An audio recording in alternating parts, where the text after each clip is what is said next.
All right, what's up? Session 1 Big Ten recap alongside my co-host Caleb Piles. We're going to break down what just went down at the Big Ten Championships. Crazy round 1, a lot of upsets. Let's get started at 125. Quarterfinal action went down. Luke Lillidahl beats Dean Peterson. That was a pretty competitive match. A couple of takedowns, both went to review, but Luke Lillidahl ends up the winner there. Thoughts on 125, Caleb? Moran is really good. Moran's really good? Yeah, he had like 2 techs, and Lillidahl looked pretty good. Who did Moran beat? Moran, he beat the 12 seed and the 13, so he beat Corday and Jackson. So he kind of had an easier path. Yeah, Smith, the 5 for Rutgers. That was a surprise. 5 seed. Yeah, and then he won in tiebreakers in the first consolation match, which is kind of surprising. Yeah. So these were a little weird there. That was on the top side. You've got the updated brackets. He filled them out. That's old school right there. Okay, Jory Volk goes through Spencer Moore. Moore was the 3 seed. Volk got moved down from the 5 to the 6, and that ends up not working out for Spencer Moore. Yeah. I did not see this match. How'd it go? I didn't really see much of it either. I was watching. Probably the D Marcus. match. I was watching Marcus and D. And I saw Buzakis won big in his quarterfinal match. Oh yeah, he dominated. A tech over Nicolas Rivera. Rivera's not bad. Nick Buzakis looking great at 125. Nicolas could get on his legs sometimes, but he was just his hips were heavy. He just get a takedown over and over. So the semis are as follows. You got Luke Lillidahl versus Jacob Moran of Indiana, and then you've got Jory Volk, Nick Buzakis. This was a close one at national duels between Buzakis and Volk, so that should be a good one. All right, 133 pounds. The story here, Lucas Bird goes down to Blake Borman of Purdue. It was a crazy one. I mean, Bird was kind of pressuring at the end of the first period. Borman hits like an elbow control pass by for a takedown right on the edge, and Lucas really never got himself in scoring position. Yeah, it was crazy, man. It was crazy to me that Lucas wasn't really going crazy for the takedown. He didn't pressure too hard for it, and then gave up a counter takedown at the end. Lucas Bird, and this match surprised a lot of people, but if you watched their match during the regular season, it was decided by a stall point for Lucas, so you knew this one had the potential to be competitive, and Blake Borman seized the opportunity. And now he's going to have Ben Davino in the championship semifinals. We thought it was going to be Bird versus Davino. Davino's cruise so far. How's he look so far today? He looked really good in his first match, and then he won 4-0 against Van D. I think he had 1 takedown, but he wrestled good. He looked good. Van D was never really close to scoring. But the story here, Marcus Blaze dominant to the semifinal match. A lot of takedowns against Dylan Shawver. Yeah, Shawver got in really deep twice, but he could not really get close to finishing. Marcus had really good defense and just was he was really dominant in that match. He was hitting all his shots and stuff. And then Drake Ayala, this is the match I was keyed on at 133 against Zan Fugit. He had 3 takedowns. 3 takedowns is crazy. Yeah, I know, and he lost last time, so it's pretty good. Yeah, he gets some revenge from that loss earlier this year. He had his first takedown was really nice. Got the escape, immediately hit the pass by to the takedown, and then it was all Drake from there. So that sets up the semifinal round. Marcus Blaze versus Drake Ayala, and Ben Davino versus Blake Borman. We did not see that one coming at all. Feels like we're destined for Blaze versus Davino in the finals. Yeah, I feel like it's probably happening. But, I mean, Blaze versus Ayala will be pretty close, I think. I think it'll be pretty close because Blaze, honestly, he looked really good against Jobber, but I think he usually holds it pretty close against, the top guys. So I haven't seen him blow out anyone, really high caliber yet. All right, we'll see. It could happen here. All right, 141. Jesse Mendez has done what you expect him to do. Had a pin in his first match after giving up the first takedown, interestingly. He's going to have Nasir Bailey. Talk about Nasir's run to the semifinals. I didn't see his first match against the 13 seed, but he looked really good against Ragusan. He had a tilt, a really nice tilt, got forward with that, and then he had a really nice takedown. So he got a major over Ragusan. That's definitely he looked really good. Yeah, he looked really good. That's a big win for Nasir Bailey, and I watched his first match, was pretty tired at the end. I was wondering how he would fare against Ragusan, but got the job done there. Now, bottom side, Vance Vombar. He beat Braden. Did you watch that match? I did. I didn't see it. Braden got the first takedown, and I think he was up 5-4, and then Vombar went crazy. Oh, he pinned him, right? He got the tech. Oh, tech? Tech right at the end. That's crazy. Yeah, so Vombar scored a ton of points late there to beat Braden Davis to punch his ticket to the semifinal, and then Brock Hardy, I didn't see his match at all. Did you? No, we were watching the crazy matches that were going on, but he I won. think we were watching Shane. That was crazy. So it's Mendez versus Bailey, Hardy versus Von Bar, and yeah, it feels like we're destined for an NCAA Finals rematch between Mendez and Hardy. But we'll see. They go down at 7 Eastern tonight on the Big Ten Network. 149 pounds, top seed Shane Van Ness survived against Ryder Block. This match was totally insane. Yeah, it was so crazy. I mean, I thought he had another takedown. I didn't really agree with the call. I thought his toe was still in bounds, but Ryder got the first takedown. It was up. I think it was 4-2, and he'd already had like a stop point against him. But then he got a single, lifted it up, and got 2 legs. But Vanessa was on his stomach, but they didn't give the tape. They said he went out of bounds, so I didn't agree with it. And then he got stalled out, and he won 5-4. I mean, at the Shane end, won 5-4. Ryder just seemed to have nothing. He could not stay. He couldn't stay in the fight. Couldn't stay in the hand fight at all, and ultimately that was the difference. And I thought there were some other stall calls they actually let go that they could have called.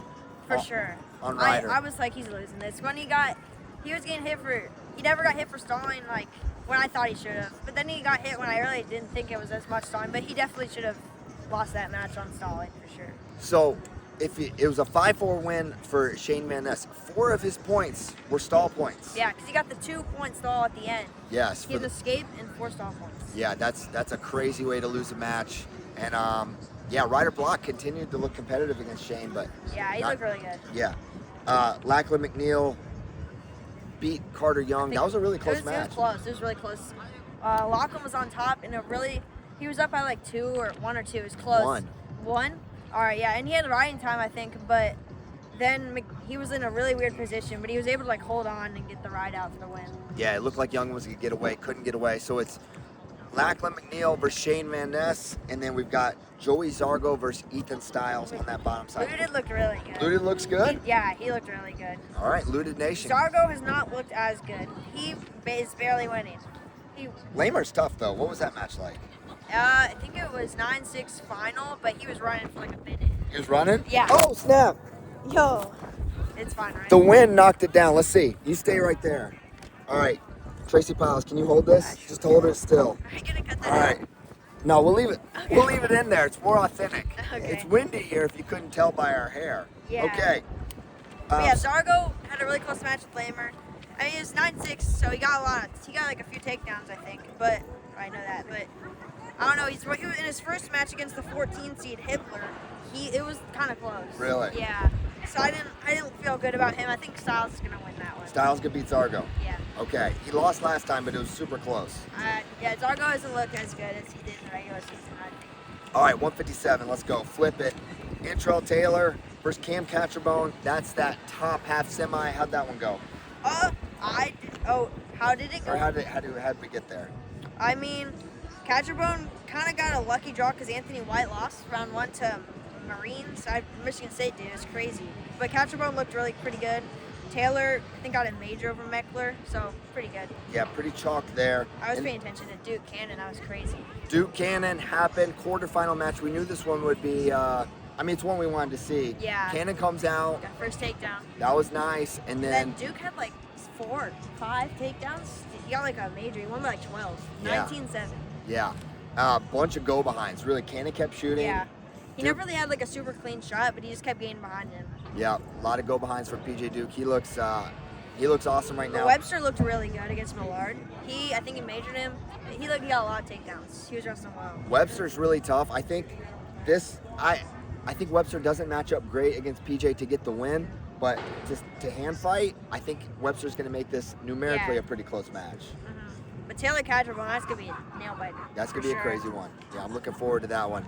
All right, moving up 165. Probably the second craziest upset of the day.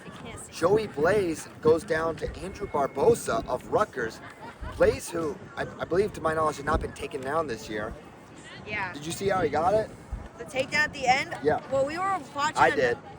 He had they challenged it, and he got to around the hip at the edge, and he got the takedown on the single. It was crazy. It started in short offense for Barbosa, and he's here, and he just kind of does a little spin around, and then boom, got to the takedown. It was kind of a desperation move. I was thinking about my picks for Wrestle Madness, and I was like, I want Blaze to win, but no one else picked Barbosa to win anyway, so it doesn't really matter. Okay. Because that's a big upset. That's big of you. Okay.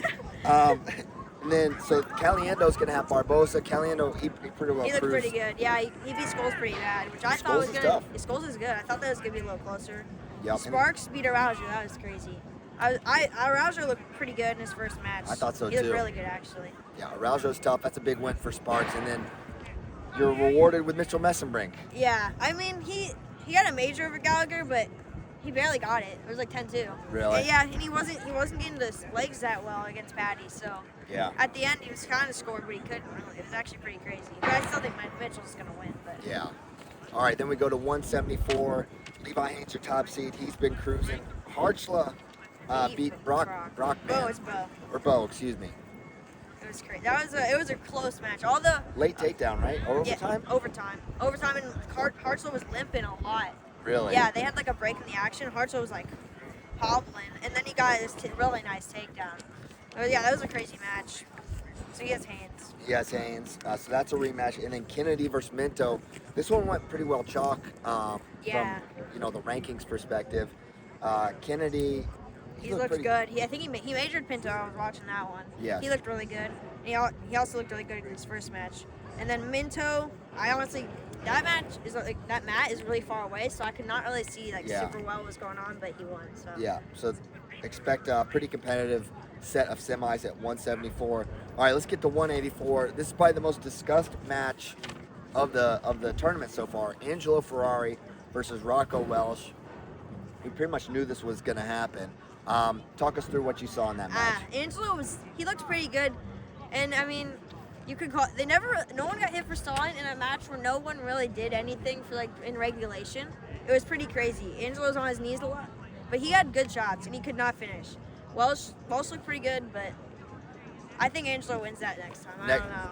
I think he wins it next time. In terms of progression for Angelo, you wonder how he would look missing so much time. He hadn't wrestled since he wrestled Rocco in the Penn State duel. I thought he looked pretty good. He was getting in on his shots really good. He just needs to finish them. And yeah, he was getting in on his. I mean, just locking his fingers. Somehow found a way to get lifted. Yeah, he would lift that leg a lot.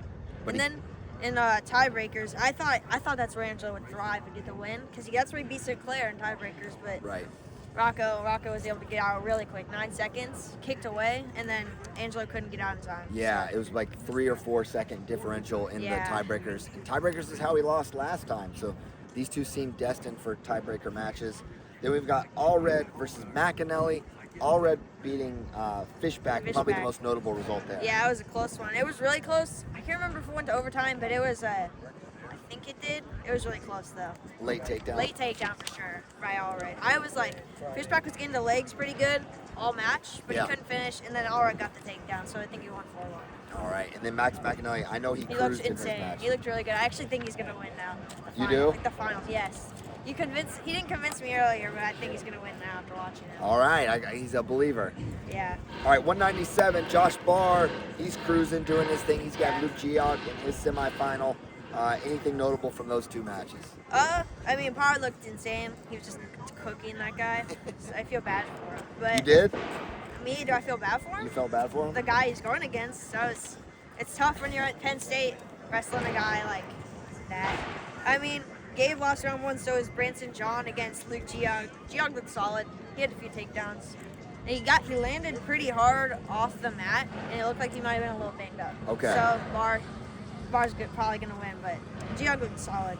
All right, then down below, we've got Camden McDaniel. Who's he wrestling? Wyatt Ingram.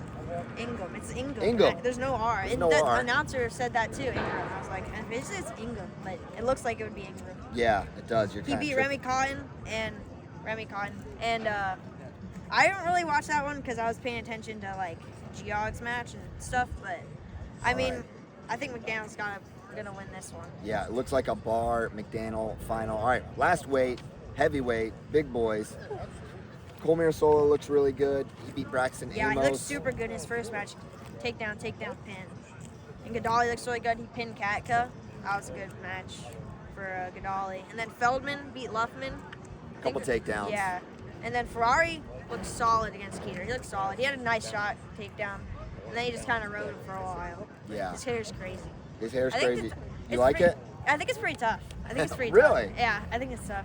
All right. I mean, what you said you saw it yesterday. I thought it was all right. I didn't know it was. That's tougher than all right. Yeah, it's a little red. It's red and black. Yeah. All right. It looks like he has like blonde in the back too. Yeah, there is a little blonde. That's maybe. crazy. All right, so that's a little hair talk. So it's going to be Ferrari versus Feldman, part 3. Feldman is 2-0 against him. Who wins it this time? I picked Ferrari, and I still feel good about it, but I don't feel good about it, but I still am sticking with my pick. Yeah, sticking with your pick. And I honestly think Mirasol could easily make the finals. He's looked awesome so far, but I think Adali will get it done. All right, that's the recap. We're done. We're going to go get some ice cream at the creamery after I upload this video. Reminder, semis get started at 7 o'clock Eastern. You can watch those on the Big Ten Network. We'll see you after. See ya.